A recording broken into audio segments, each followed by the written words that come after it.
please. Fiona, thank you. What I'd just like to remind you is this is being recorded, and if you would keep your microphones on mute while we're going through the business, that would be much appreciated. There are closed caption options for you at the bottom of the menu bar if you'd like to have captions rather than audio. If you'd like to ask any questions, please put these in the chat and we will deal with those as we go through the business of today. So that's the preamble and welcome. We have apologies from Christine Calder, John French and Luke Rake for today's meeting. If we move on, please, Fiona. Just like to remind you of the board, alongside myself and Charlotte Bonner, our CEO. These are our colleagues who are board members. You will note that John French and David Duncan are retiring as they have come to the end of their period of office, as indeed have I, and we'll come on to those matters later on the agenda. But I'd like to take the opportunity to thank Zoe, Lawrence, Louise and Eunice for their service over the last year of EAUC business. The next slide, please. In addition to the board members, we have 3 branch conveners. Sarah, our new branch convener from the Ireland branch. Christine is the Scotland branch convener, and Neil, who is our Wales branch convener. And I thank all our conveners again for their service. We also have 2 associate board members, Neelam and Romas. Both of these will complete their term of office at the end of September. I'll take this opportunity to thank both of them for their service.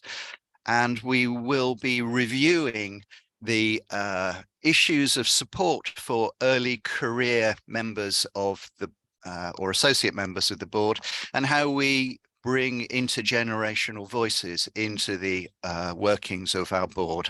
That review will take place over the coming months. If we move on, please. The agenda, you will see here, the agenda is the approval of minutes, the retirement of board members, and the matters relating to the appointment of auditors. Charlotte will then present the review of the year and the annual report, and David, our treasurer, will then report on financial matters, at which point I will hand over to Lawrence Fruin, who will be replacing me as chair of the board of trustees, and he will take us through the resolution and the report of the elections for our new board members. Throughout, there'll be the opportunity for you to raise comments and ask questions through the chat, and we will deal with those as they emerge. There is, of course, AOB, but as no matters were raised prior to the meeting, we do not believe there to be any other business. Moving on to the approval of minutes, there are various updates on activities that will follow from Charlotte and David. There were no issues or matters arising in the minutes of the last AGM, and we have received no comments about those as being in any way inaccurate or misrepresenting any issues. And so we will agree those minutes as they are a true and accurate record of the AGM of the last year. Moving on to retirement of trustees.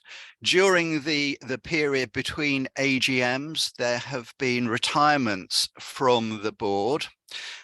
Damien Dalton, who was the Ireland branch convener, came to the end of his tenure. Ian Patton, our former CEO, resigned from that role in June, and of course, therefore, came off the board as he'd resigned his post. Carolyn Strong, the Wales branch convener, also resigned, and Lindsay and Luke resigned from the board due to changes in personal circumstances. Now, this we do recognise is a much higher turnover of board members than would normally be the case, but having had the opportunity to discuss circumstances with each of my former board colleagues, as a board, we're confident that this isn't indicative of any problem of the board. It's simply a matter of circumstances that led us into this position. And of course, I'm immensely grateful to each and every one of the colleagues whose names are on screen in front of you for their dedication, support, and tireless enthusiasm for the work of EAUC. I'm deeply impressed by their service. Thank you. Next slide, please. And we will also have further retirements due to the names now on screen having served their maximum term of office. And I'd just like to pay tribute to my deputy chair, John French, who sadly can't be with us today, and to David Duncan, our treasurer, who will be on screen in a few minutes. I'd like to just commend them to you for their dedication, their support for the work of EAUC, their wise counsel to me and to the chief executive over their term of office. They have helped navigate the EAUC through the difficult circumstances of the pandemic, and now have continued to do that as we battle the current inflationary crisis. I thank them very sincerely for all their very impactful contributions and their support for me in my role. Thank you, John. Thank you, David. We have, of course, appointed new trustees during the course of the year between AGMs. I'd like to formally welcome Neil as the Wales branch convener, who joined us in January of this year. Sarah, the Ireland branch convener, who joined us in March of this year. And of course, to formally welcome in the context of the AGM, Charlotte Bonner, the CEO, who joined us at the end of February. My sincere welcome to each and every one of you. And already my new board colleagues have made a tremendous contribution, and I have absolutely no doubt they will continue to be very impactful members of the EAUC board, extending the reach and the role of the EAUC across the higher and further education landscape. Moving on, just to confirm that in the periods between AGM, we appointed new auditors, JW Hinks. Of course, we regularly review who might be most suitable to undertake the auditing role of the AUC. This is to ensure we are getting not just value for money, but the right type of service to assure ourselves that our financial matters are properly under appropriate review and handled internally in all the ways that are required. So that brings me to the final slide from me, and I will now hand over to Charlotte, who will present the annual trustee report. Thank you very much for your attention. Thank you, Jim. I'm feeling a little bit emotional that that's your last slide. It's been wonderful working with you over the last 4 months, and I'm very grateful for the guidance and counsel you've provided me personally and for the organisation during your tenure with us. Hello, everybody. I'm Charlotte Bonner, and as of February, I'm the new CEO of the EAUC, and it's my role today during the AGM to present a reflection on 2022. You can find full details in our annual report, which was presented as one of the papers for today's meeting and is available on the EAUC website. And arguably last year was the first time since the pandemic struck that we were able to operate on an almost as usual basis, despite continuing to see changes across the sector and continuing to reflect and better understand the long-term impact that COVID will have. I think the dialogue around sustainability is also changing and is much more commonplace in a narrative about what organisational good practice looks like and about what society's needs are. So I'm pleased to be able to kind of take this opportunity to look back at what we achieved in 2022 and use those insights to help form plans for the future as well. Fundamentally, EAUC is a membership organisation. Our membership, our members are the reason why we exist, and we're proud to represent and support 261 universities, colleges, and other tertiary education sector providers across the UK and the Republic of Ireland.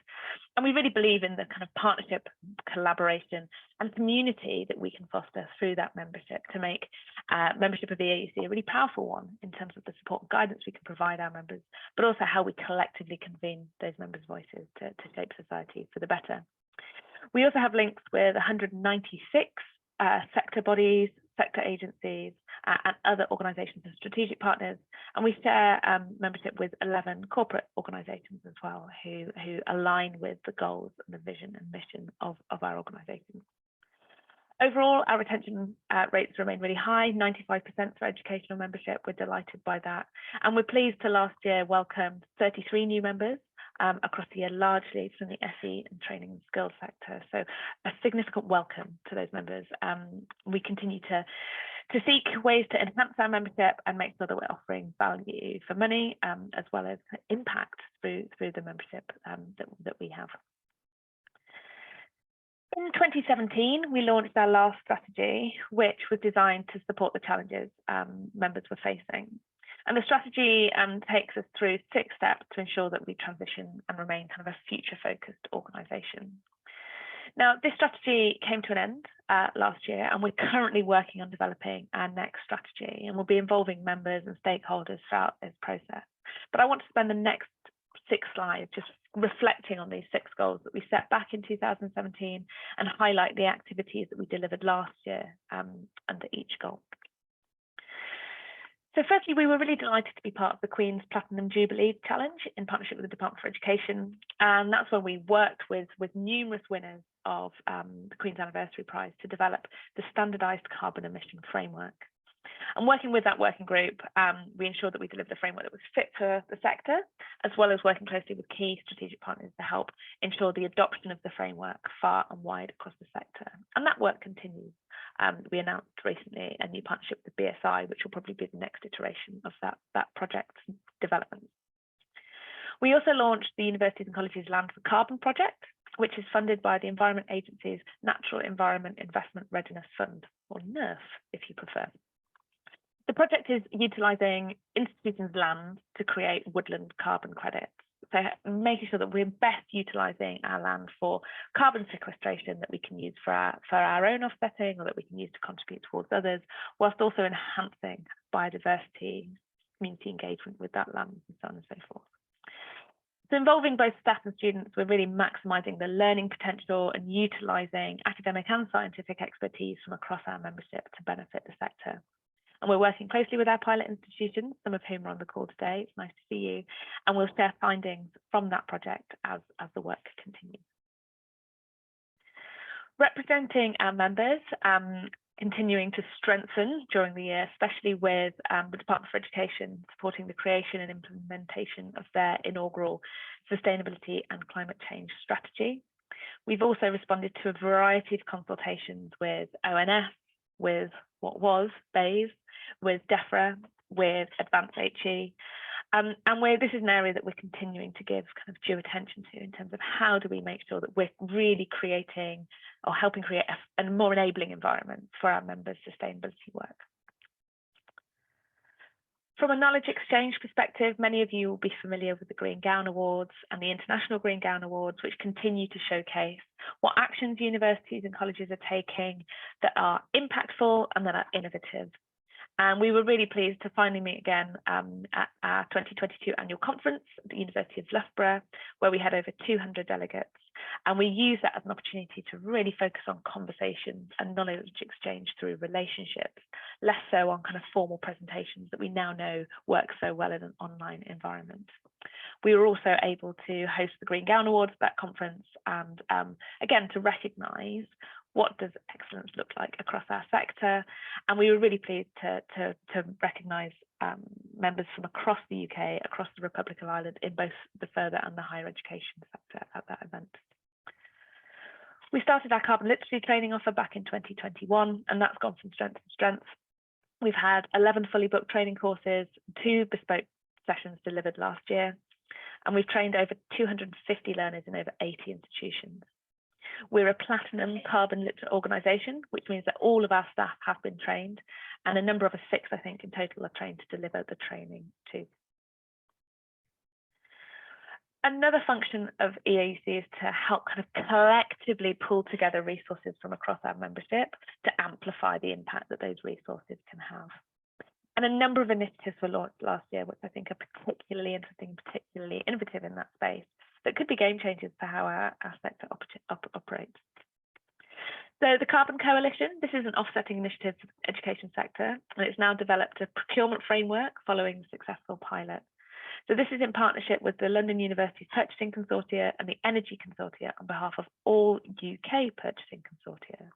And we'll be launching this, or relaunching this post-pilot in a few weeks' time for institutions to meet any offsetting requirements, whilst recognising that there's been a lot of controversy around offsetting. We don't see it as this is the answer, this is a tool that we can use to supplement and complement the climate action that we're taking on campus. And the whole value, I think, of the Carbon Coalition is that it brings together absolute expertise from across our membership, and is very much both scientifically robust, but also principled in terms of in alignment with the values that our members have. We also launched a new partnership with Sons Consulting to deliver a sustainability consultancy service for the sector, and we're delighted that we have 11 of our fellows as our initial cohort of associate consultants. So we're pleased to offer the sector kind of quality, affordable consultancy, and it's a really great example of where we're using the experience that we have in the sector for the sector's greater good. Last year, we also relaunched the Sustainability Leadership Scorecard in partnership with Eauc. The portal is easy to use, and it helps enable kind of collaboration with colleagues to develop a self-assessment for your institution, develop an action plan to help you contribute towards your sustainability work. It maps against the SDGs, which is a critical aspect as evidenced and it's accepted as evidence for goal 17 in the Times Higher Education Impact Rankings. We'll be resuming our annual reporting on the Sustainability Leadership Scorecard this year, and institutions have until the end of July to update their scores. So we look forward to presenting the results of that in the autumn. From a community perspective, to me, this is where EAUC's kind of heart is. It's in our community and in the networks that we convene. Last year, we held 44 regional, branch and community of practice meetings throughout the year with over 575 attendees. We set up 2 new networks for members on sustainability communications and climate risk, ensuring our groups reflect growing areas that our members are focusing on. We really are grateful for all of our members that contribute, and particularly to our volunteer conveners who help facilitate these communities. The networking opportunities we provide continues to be valued by members. We know this, so we're very grateful for those who contribute to those communities. We continue to present the SDG Accord annual report to the UN High-Level Political Forum on Sustainable Development. We have 102 signatories globally contributing to the report, and in that we provide an in-depth review of how institutions are contributing to the SDGs, whilst also raising the profile of the education sector in this global space as an enabler of achieving all of the SDGs, not just number 4, quality education. The report also shares case studies to help the sector improve in terms of embedding the SDGs across their whole institutions. Similarly, we continue to welcome new signatories for the Race to Zero for universities and colleges. We have over 1,150 signatories representing nearly 11 million students across the reach of those organisations. So we continue to support the sector, again, with case studies from signatories, and we provide further support for members to reach their net zero targets through a range of resources and tools. And we look forward to celebrating that, the successes to date at COP28 and beyond. If you haven't signed yet, then we encourage you to do so, but also recognising that we need to accelerate the pace and the urgency with which we take climate action as a sector. Finally, on this slide, in partnership with the UN Environment Programme's Youth and Engagement I can't remember what the A stands for, that's embarrassing. It's called Yeah, and Tonvi University, we developed a global summit in July 2022. This brought together nearly 900 delegates from across the world, and again was a space for communities, for networking, for sharing effective practice from across the signatories of those two programs, and also the International Green Gown Award finalists and winners. We're really pleased to have an ongoing long-term partnership with the Scottish Funding Council, and they funded a programme for us that started in April 2020 and completed in March this year. And we're continuing to receive funding currently until next year from the Scottish Funding Council, which we're delighted by, and we continue to see the value and the impact that that additional funding has for institutions both in the further and higher education sector in Scotland. Highlights of the Scotland programme last year included supporting the Public Bodies Reporting Initiative, launching a business travel guide, and developing a partnership between Bordens College, Forth Valley College, and West Lothian College to create a shared services framework whereby we provide sustainability staffing college capacity for those three institutions. We've just signed another 18 months on that basis, and we think it's a really great model that can provide additional capability, capacity, and skills to institutions who have their who want to enhance their sustainability practitioner capabilities. You can find out more about that, the activity that we do in Scotland, in our annual report and on our website too. So there's two more slides from me. One is on our carbon report. For the first time, we've included our supply chain emissions using the HESGET tool, which is now available for all of our members, both in HE and FE. So this means that our carbon footprint has increased quite significantly, indeed by 2,414%, with our supply chain accounting for nearly 90% of our total footprint. And I think this is a narrative that we know that people across the sector are also facing as our data collection gets better, as our understanding of our impacts getting better. Our reporting is showing things going up as well as down. We've also included our home working estimates, our water estimates, business travel. You can see the full report on our website. And we also recognise the limitations of the methodology that we've used, and will continue to work to not only reduce our absolute emissions, but enhance the methodology that we're using to ensure that we have a really good grasp of where our impacts are and how they can be improved. And then the final slide for me is to outline the work that we've been doing on equity, diversity and inclusion. And we know that social justice is a critical part of the sustainability agenda. There's been some really stark research done that proves work that we the current lay of the land as we know it. So Charity So White to highlight institutional racism across the charity sector. Acivo's Home Foods report spotlighted the scale of the challenge. And fundamentally, our movement cannot be successful unless we're progressing social justice in tandem with achieving environmental sustainability. And as an organisation, we've been reflecting on what steps we need to do, both at the EAUC in terms of our ways of working, but indeed for the sector that we serve as a membership organisation. And this isn't a short-term piece of work. We know that this is a long game, and we're committed to a programme of activity focused on, like I say, our performance, but also supporting the tertiary education sector's EDI work too.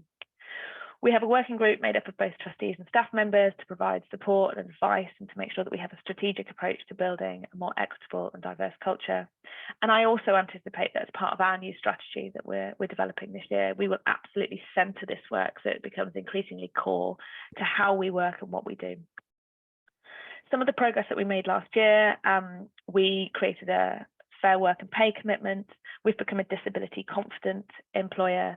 We're one of the first organisations to sign up to the RACE report, which is an initiative that spans the environmental charities sector, and we will continue to report annually. We've created some new resources, and we're also recognising that we want to encourage and enable greater diversity across our trustees, our staff, our partners, and indeed the members that engage with us. So we're making some changes to our recruitment practices in terms of how we advertise, what we advertise, and taking positive action where we can do so. So very much work in progress, but very much a deep commitment from me personally, as well as from the organisation, to progress this work as part of our future. So there's a reflection on 2022. As always, an awful lot to celebrate, an awful lot to reflect upon. We've come a long way as a sector, and we're maturing as an organisation. I'm now going to pass over to our Treasurer, David Duncan, who's going to talk us through the finances. Okay, thank you very much, Charlotte. Just 3 quick slides from me. When I started as Treasurer 5 years ago, we were making modest surpluses at the EAUC, but had a desire to grow those surpluses to make the organisation more resilient and sustainable. And then, of course, along came COVID in 2020 and 21 and kind of knocked us flat. We had to dip into our reserves to some extent, mainly because, well, memberships held up, events took a hit, obviously, and that was a major source of our income. We've been working pretty hard, I think, to try to grow our income, to make the organisation more sustainable. And I think last year, 2022, shows the fruits of success of that endeavour, with an overall surplus of 210,000 and an unrestricted surplus when you exclude project funding of 176,000. And that's really down to 3 things. One is events taking a bounce back, success in getting grants from various bodies, including Scottish Funding Council, the Environment Agency and the Department for Education. And then also a kind of one-off benefit when Ian left and we didn't replace him for a period of time, that there was a saving in staffing costs as well. Nonetheless, I think a successful year financially for EAUC and building the sound foundations, I think, for the future. Just to move on to the next slide and show where our money comes from. Traditionally, our money has been largely from memberships, which have held up extremely well, and also from events. And what we've been consciously trying to do is to grow 2 other main sources of income. One is through kind of products and services, some of which are training related, and then others are public funds. And as national bodies, such as the ones I mentioned earlier, have taken more of an interest in environmental sustainability, they've been turning to the EAUC to provide guidance and advice, and that obviously has been of significant benefit to us. And I think going forward, we have, as I say, a sounder basis, and some of the new products and services that we're offering, such as consultancy activities, such as the Carbon Coalition, I think will, as well as benefiting members in terms of the range of the offer that we can provide, are also going to benefit us financially and put us on a sounder footing. And looking ahead to 2023, we're obviously well into the current year. Again, we're looking at a pretty significant healthy surplus by the year end. There's nothing likely to knock that by the end of the year. That allows us to put some money back into reserves to replenish the reserves that we had to dip into in 2020 and 21. But it also allows us to invest in staff judiciously and carefully so that we can grow our services and products and, again, provide more benefit to our members. That's all from me. Thank you. Thank you very much, David. And I'm going to take over from here. I'm really delighted to be able to pick up the reins from Jim, who's done such an outstanding job over the years, both as chair and as a member and trustee. And please, I'm sure you'll join me in saying a massive thank you to him for his years of service and commitment as well, not only to the AUC, but to the wider sector. And I'd like to say another big thank you to David as our treasurer, and also to John as our deputy chair as they leave the board. We've appointed Zoe Robinson to take up the treasurer role from today. Zoe's taking it up as an interim position until we can appoint a new treasurer, which we will do before September. And at that point, I'm really pleased to confirm that both myself and Zoe will then be taking over as co-chairs, which we think is a really strong way of going forward between FE and HE in particular. So moving on to the next slide, which will be about our resolutions. To our first resolution, with the 3 retirements from the board and 2 resignations, we have 5 vacancies. And our educational member, the key contacts at each of the organisations or their nominated representative have been voting online for this resolution. The voting has been undertaken on our behalf by Civica, so members, you can be confident of the process and the independence of the voting, and that closed on the 15th of June. So for the first resolution, we asked that 2 trustees were selected from outside of the education sector. We were delighted to have received 12 applications, and I'm now pleased to announce that the candidates that were successful were Joy Lamb and Sian Thomas as having been elected by our members. So big congratulations to Joy and Sian, and we look forward to welcoming you to the board as company directors and charity trustees. The second resolution, our next resolution, was to elect 3 trustees from the education sector, and we received 11 applications. Again, a really excellent range of people putting their hat into the ring, and thank you to everybody for putting yourselves forward for consideration. I'm really pleased to announce that Jennifer Boyer from TU Dublin and Ian Montgomery from Ulster University, along with Ada Baramovich from the Royal College of Music, have been elected by members.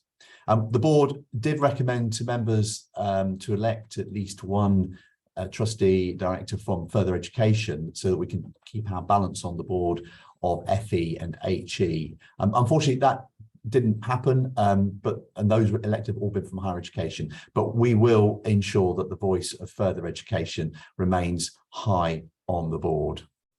So a huge congratulations to our new 5 trustees, and I would like to thank again everybody who applied to be considered.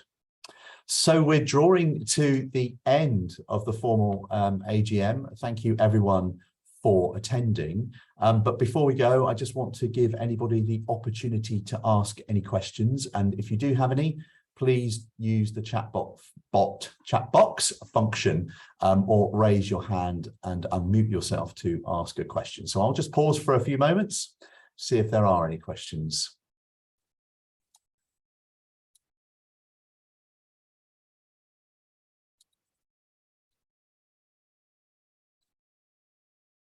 I'm going to take silence as that there aren't any questions. We didn't have anything in advance of the meeting, so I think there's probably nothing left for me to do other than to say thank you to everybody for joining the AGM today, to colleagues at the AUC for putting everything together and making it such a smooth event, and very much look forward to seeing everybody, I hope, at next week's conference. So look forward to seeing you then. Thank you very much, everyone. Goodbye. Thank you, Lawrence. Thanks, everyone. Thank you, Lawrence.